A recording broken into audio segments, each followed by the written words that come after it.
Let's go back now and look what it took to install the headstock bearing shims. I've taken Trippy's suggestion and used paper and cardstock rather than metal. This is the bearing cap for the back. It goes with the long end towards the back like that.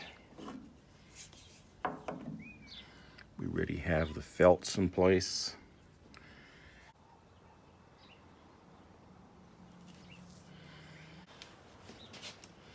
I've laid out 20 of my paper shims, which are 6 thousandths, 6.5 thousandths.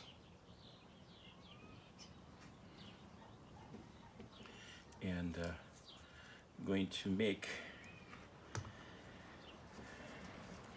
stacks like this.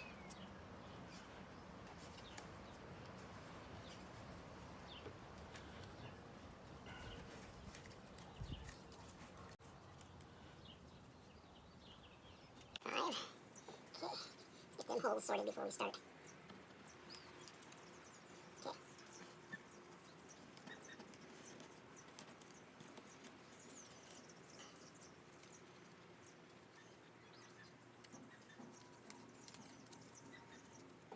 Okay. Two of them.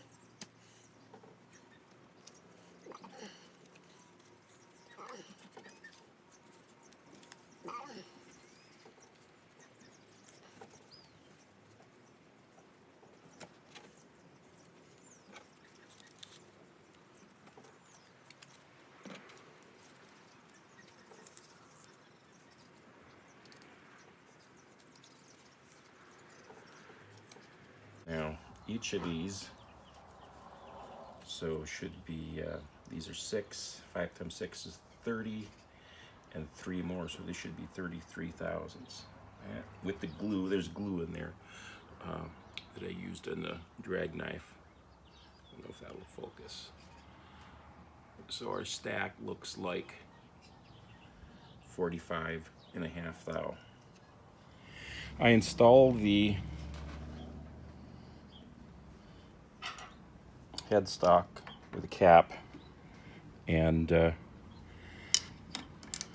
tightened it down fairly well, just like that. And you see I have my dial indicator on it. And the test, as I see other people do it, is to take a hammer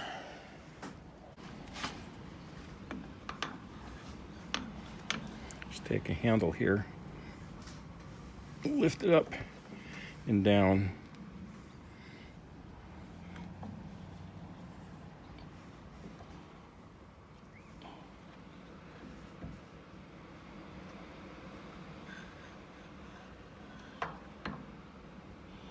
see we got,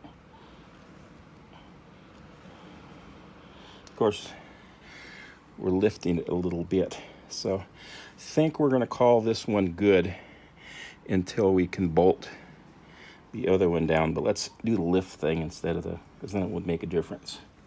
Okay, we're on 0. Yeah, maybe 1,000th there, 1,000th or 2. That's still looking pretty darn good.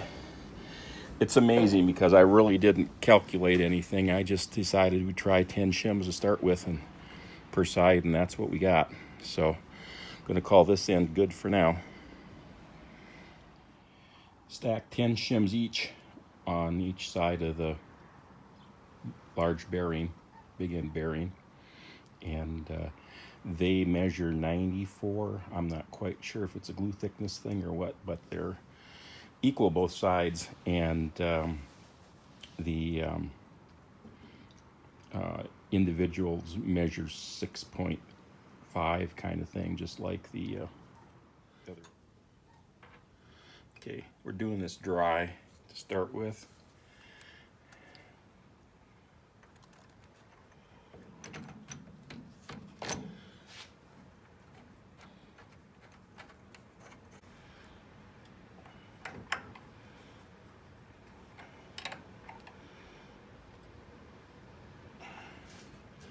Okay, first test, does it turn? Yes, it does. I'm expecting this to have some play. In fact, I think I see at the top of the bearing already. Yeah. And we'll figure out how much that is and adjust the shims accordingly.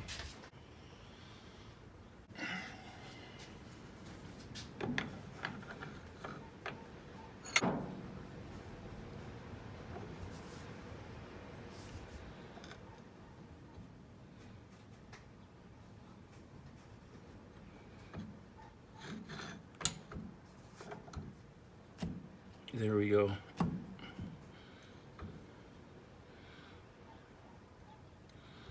From 0 to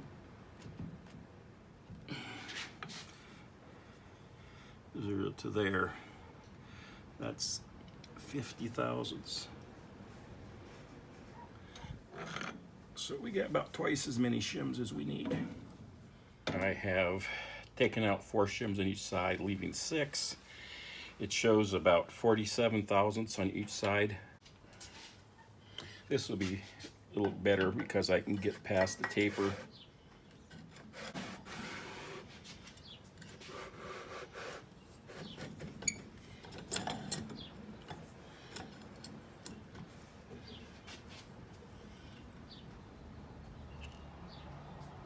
I guess I got a paper towel stuck in there. Okay.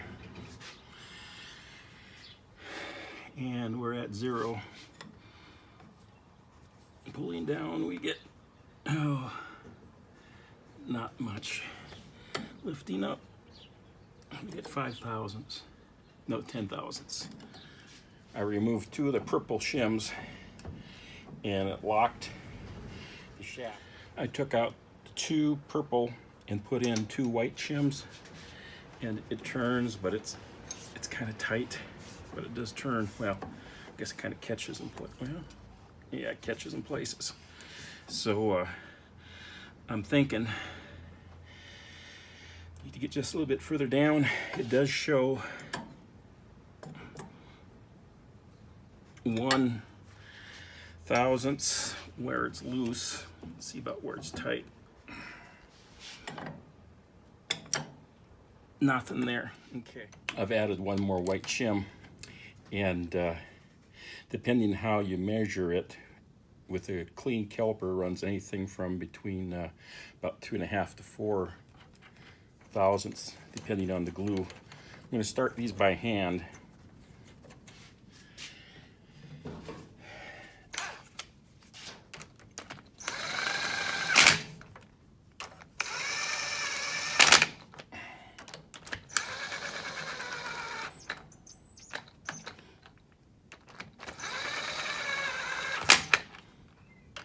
Before anyone cringes, the battery on this is about dead, and I quit torquing on it long before the things were where they needed to be.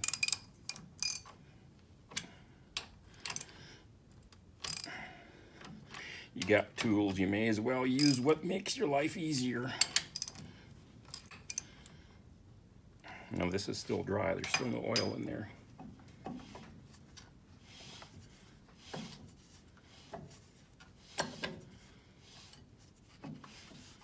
Okay, here's the loose spot.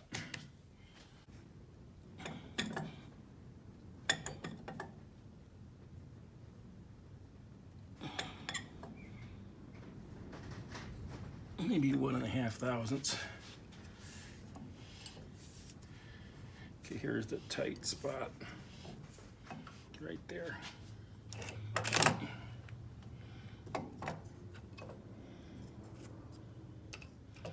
Helps if the magnet's turned on.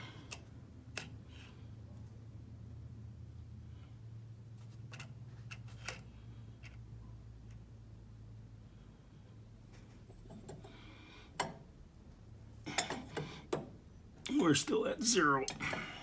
So I'm going to take out 2 or 3 of the white shims and put 1 of the purple ones back in. And I think that'll give me another 1,000 or 2. I'll work that out. Added 1 more shim. turns.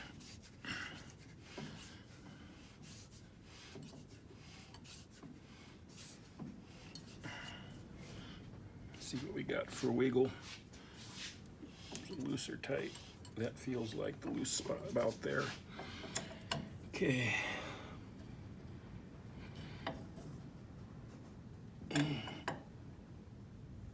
I got about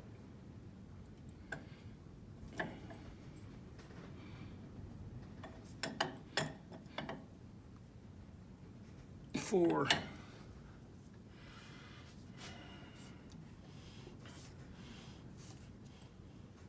Here's the tight spot. And there we got about 2.